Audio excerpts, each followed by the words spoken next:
इस कार्यक्रम के पुण्यार्जक हैं प्राचीन श्री अग्रवाल दिगंबर जैन पंचायत रजिस्टर धर्मपुरा, प्रधान श्री चक्रेश जैन, महामंत्री श्री विजेंद्र जैन, कोषाध्यक्ष श्री शेखर जैन, सचिव श्री नीरज जैन, मंदिर मैनेजर श्री पुनीत जैन, पंच कल्याणक महोत्सव समिति श्री 1008 पारसनाथ जैन मंदिर, वर्धमान कॉलोनी, सागर, मध्य प्रदेश।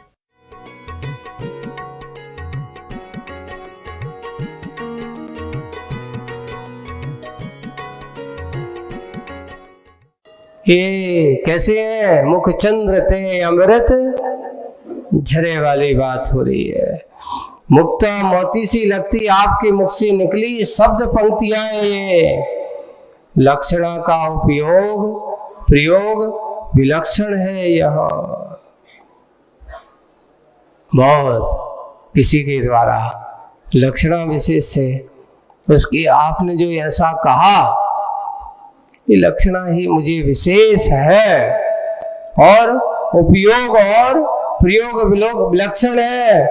बहुतों से सुना पर बहुत कम सुनने को मिला। यह मैंने बहुत बड़े बड़े लोगों से सुना, पर आज जैसे आपकी मोह की व्याख्या और मोक्ष की व्याख्या आपके मुख से सुनी, बहुत कम लोगों से ऐसे सुनने को।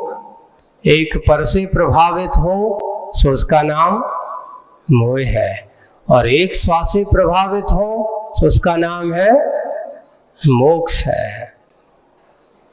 एक संसार की व्याख्या और संसार के स्वरूप का वर्णन, यहाँ ऐसा चिंतन, इस प्रकार की व्याख्या बहुत कम लोगों से सुनने को मिलती है। और सुनो, व्यंजना भी आपकी निरंजना सी लगती है। शब्दों का संयोजन, व्यंजना अर्थात जो अपन कहते हैं ना, बोल करके सुनने में जो आ रहा है, वे शब्द भी मुझे, आपकी व्यंजना भी आपकी निरंजना सी लगती है। विविध व्यंजन विस्मृत होते हैं। यदि सुविधा हो, बड़ी कृपा होगी, उदार बनकर अविधा की विधा भी सुधारो। बहुत अच्छा, ऐसी व्याख्या करते हुए ये करें हैं। विविध प्रकार के व्यंजन भी भूल जाते आपकी इस व्यंजना के सामने। एक व्यक्ति जैसे खाने पीने की चिंता लगी है, वो सोच रहा है, उसमें रम गया है, लेकिन जैसे ही आपकी वाणी सुनी, मैं सब कुछ भूल गया कि मैं सोच रहा था कि क्या बनाऊं, क्या खाऊं, क्या खाना है। ये आपकी व्यंजना, आपकी शब्दावली, आपकी वाणी को सुनकर मैं सब कुछ भूल गया। अब मुझे व्यंजनों की याद नहीं है, मुझे अब शब्दावली की और नहीं है। आपके व्यंजन विस्मृत होते। यदि सुविधा हो, यदि आपको सुविधा हो तो बड़ी कृपा होगी, आपकी मेरे ऊपर बड़ी कृपा होगी। क्या? उदार बनकर अविधा की विधि भी सुधारो। इसलिए अब मैं अपने जीने की कला को सुधारूं। मैं कैसा करूं? मेरी अब तक जो सोच थी, मेरी जो विधा थी, मेरे जो विचारों की परिणति थी, ना जाने कैसे कैसे सोचा करता था, कैसे कैसे मन में विचार करता था। अब मैं क्या करूं? उसको सुधारूं, सुचारू रूप से अच्छा करूं। सुनो तो सुनो स्वामिन, सुनाओ तो अच्छे से, नहीं सुनाओ तो, इसलिए आप हमें और सुनाते जाओ। सुनाओ तो सुनो स्वामी, आप सुनाओ और मैं सुनने के लिए तैयार हूं। हे स्वामी, साहित्य, शुरुआत में कहा साहित्य की छांव में अपने आप को पाऊं। मैं सत्साहित्य की छांव में अपने आप को पाऊं। तो सोचो, एक कांटे को साहित्य की बात सिखाई जा रही है। अब आप सोच रहे कि वो कांटा कौन है, तो एक भव्य पथिक, एक जिज्ञासु जो जानने वाला है कि मोह की बला क्या है और मोक्ष की कला क्या है, उसको साहित्य की बात सिखाई जा रही है। अब साहित्य इस शब्द पर हो तो सुनो, साहित्य इस शब्द पर हो तो फिर कहना ही क्या, सर्वोत्तम होगा समसामयिक। आप और जो सुनाने वाले हो तो इस साहित्य के बारे में हो तो फिर कहना ही क्या, उसके बारे में तो फिर कहना ही क्या, सर्वोत्तम होगा, समसामयिक होगा, मात्र मेरे लिए नहीं होगा। समसामयिक का अर्थ क्या होता, जहां सबके लिए, सबके प्रति एकता का भाव हो, उसको समसामयिक कहा। सबके भावनाओं को लेकर के उदय हो, या सबके हित में जिसकी बात निहित हो, या सबके बारे में सुनाने के लिए बात हो, वो समसामयिक कहलाती। ये बात हमारी समसामयिक है, सबके लिए है, किसी एक के लिए नहीं है, व्यक्ति विशेष के लिए नहीं है। वही बात है, सर्वोत्तम होगा समसामयिक, ऐसा कहा। शिल्पी की शिल्पक सांचे में साहित्य शब्द ढलता सा। जब उसने पूछा कि आप मुझे अब साहित्य शब्द की व्याख्या करो, साहित्य की मुझे सही व्याख्या बता दो, ऐसा पूछा, क्योंकि ये आप बता दोगे तो आज सभी लोगों को इसके सही व्याख्या का, सार का रहस्य ज्ञात होगा। तो उनका हाँ, बहुत अच्छी बात है, आपको बताते हैं। तो शिल्पी की शिल्पक सांचे। अब वहाँ पे एक शिल्पी जो होता है, जो शिल्प कला को अपने सांचे, शिल्पक जिसमें ढाल करके वो बनाता है, तो यहाँ पर शिल्पी के शिल्पक सांचे में जहां से वो शिल्प कला को उभारता है, कलाओं लोगों को, तो उसके शिल्पक सांचे में साहित्य शब्द ढालता है, या साहित्य शब्द ढालता नहीं, ढलता है सा। अब यहाँ पे ढलने की तैयारी कर रहा है, साहित्य शब्द ढलता सा, ढल रहा है। कैसे ढल रहा है, हित से जो युक्त समन्वित तो होता है, वही वह सहित माना। उसको क्या माना, सहित माना। जो हित से जो युक्त कहो समन्वित होता है, वह सहित माना। और सहित का भाव ही, जो हित से सहित हो, हित से समन्वित हो है, या जो हित से सहित है, हित से समन्वित है, वही सहित, सहित का भाव ही साहित्य बना। अब आज साहित्य तो कह देते हैं कि ये फलाना साहित्य और ये ऐसा साहित्य है, पर बंधु वो साहित्य साहित्य नहीं माना जाता जिसमें हित की बात ना हो। किसी की बुराइयां लिख दी हो, किसी को गालियां लिख दी हो, और अच्छे आप कहो कि ये मेरा साहित्य है, वो साहित्य हो ही नहीं सकता। साहित्य जो मेरा, जिसका मेरा भी हित हो, और जो पढ़े, जो भी किताब देखे खोलते ही साथ उसको भी हित की बात निहित जरूर हो, उसको पढ़ करके जिसके मन में हित का भाव जागृत हो जाए कि मुझे भी ऐसा करना है, ये बात बिल्कुल सही। जिनवाणी में क्या लिखा, जिनेंद्र भगवान ने क्या कहा, उस बात को निहित करना, पर के बारे में नहीं, अपने बारे में करना। अपनी सोच को करना, वही साहित्य है। हो साहित्य का भाव ही साहित्य बना। अर्थ यह हुआ कि जिसके अवलोकन से सुख का समुद्भव संपादन हो, सही साहित्य वही है। जिसके पढ़ने से, अवलोकन से क्या हो गए? सुख का साधन हो, हर तरफ ध्यान नहीं हो। अगर आपको कोई अच्छा बच्चा है, वो भी पढ़े और पढ़ करके उसके मन में आनंद की अनुभूति हो, वही सही। बच्चा भी क्यों ना हो, बूढ़ा भी क्यों ना हो, जवान क्यों ना हो, कोई भी हो, सबके लिए। मात्र ये मत है नहीं सोनी चाहिए कि ये सिर्फ महिलाओं के लिए है, ये पुरुषों के लिए नहीं। साहित्य ऐसा किसी व्यक्ति विशेष से बन करके नहीं चलता।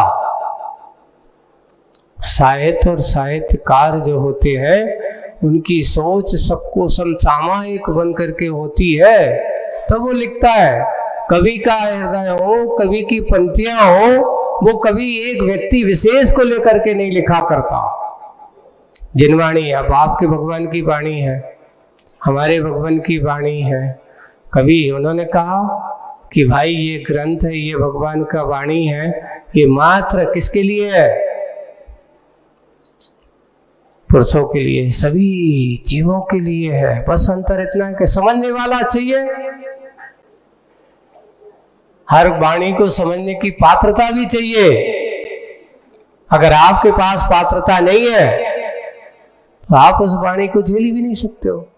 इसलिए लिखा है, जिनेंद्र भगवान की वाणी के लिए अच्छी पात्रता चाहिए। ऐसा वैसा नहीं, हर किसी की बस की बात नहीं है।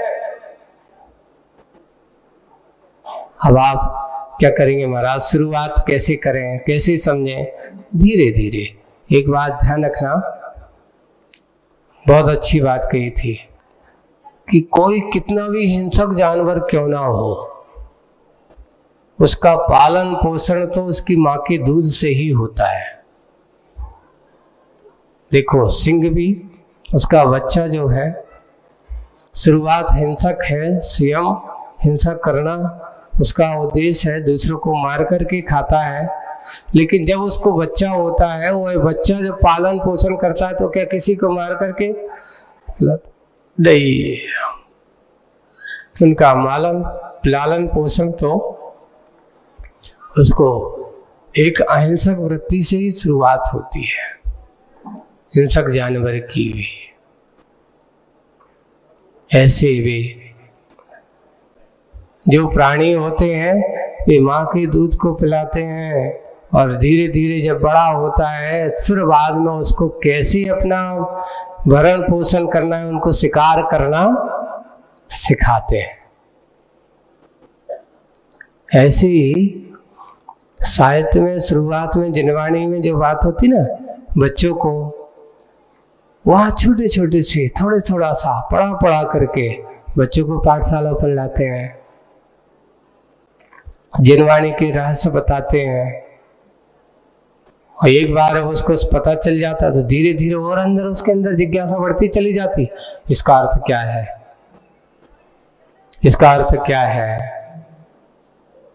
और जिज्ञासा बढ़ते जितने हम गहराई में चले जाते हैं, उतना अपने अंदर और ज्ञान की गहराई हमारे आती जाती है। वही बात है, साहित्य में अवलोकन करो, सुख का समुद्भव संपादन हो, सही साहित्य वही। अन्यथा स्वर भी से भी रहे तो पुष्प सम, सुख का राहत है वह, सार सोन शब्द झुंड,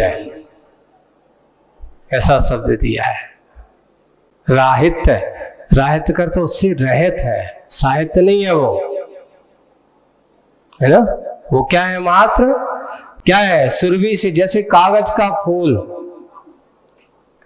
दिखने में तो अच्छा लगता है, नहीं? कागज का फूल दिखने में क्या लगता है? अच्छा लगता है। लेकिन उसमें अगर अच्छी बात नहीं हो, उसमें अगर गंध नहीं है, तो बोले कि कागज के फूल और ओरिजिनल फूल दोनों में अंतर एक है कि एक दिखने में अच्छा लगता है, एक दिखने में भी अच्छा लगता है, पर सुगंध भी अच्छी लगती है। वैसे ही सत साहित्य की दशा उस फूल की बाती जो दिखता भी अच्छा है और गंध भी अच्छी आती है, लेकिन जो मात्र कैसे हैं, सुरभि से भी रहत पुष्पसम, यानी सुगंध से रहत पुष्पसम, सुख राहित,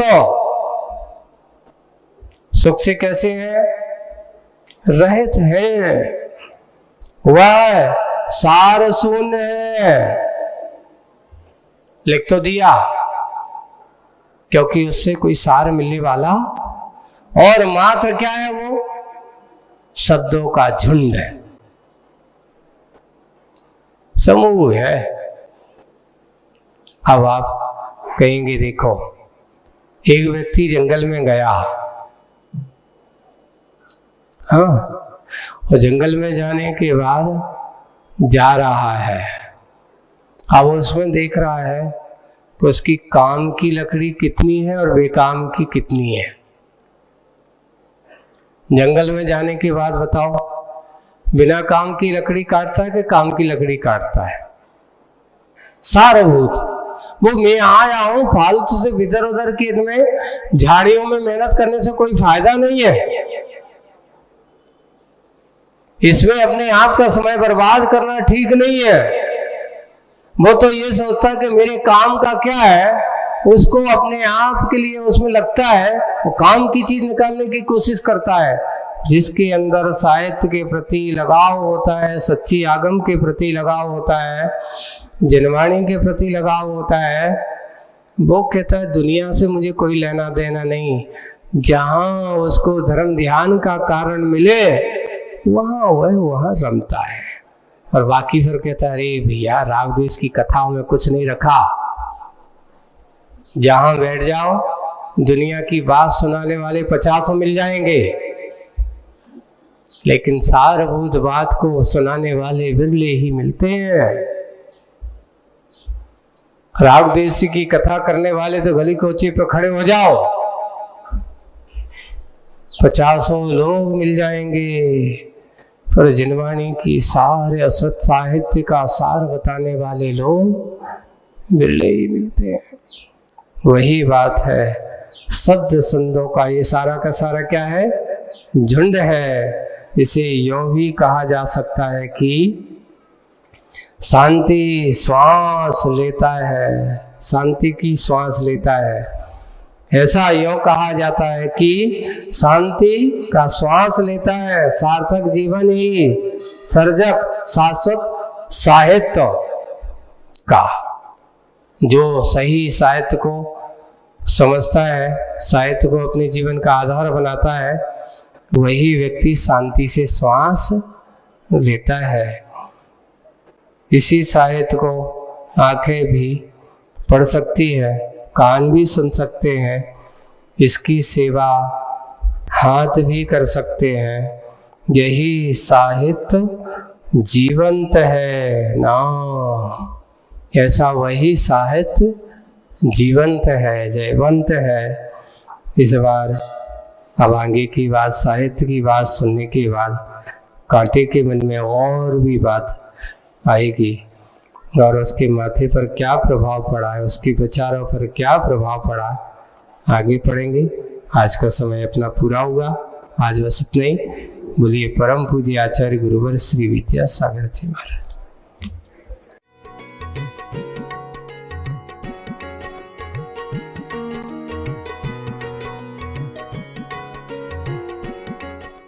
इस कार्यक्रम के पुण्यार्जक थे प्राचीन श्री अग्रवाल दिगंबर जैन पंचायत रजिस्टर धर्मपुरा, प्रधान श्री चक्रेश जैन, महामंत्री श्री विजेंद्र जैन, कोषाध्यक्ष श्री शेखर जैन, सचिव श्री नीरज जैन, मंदिर मैनेजर श्री पुनीत जैन, पंच कल्याणक महोत्सव समिति श्री 1008 पारसनाथ जैन मंदिर, वर्धमान कॉलोनी, सागर, मध्य प्रदेश।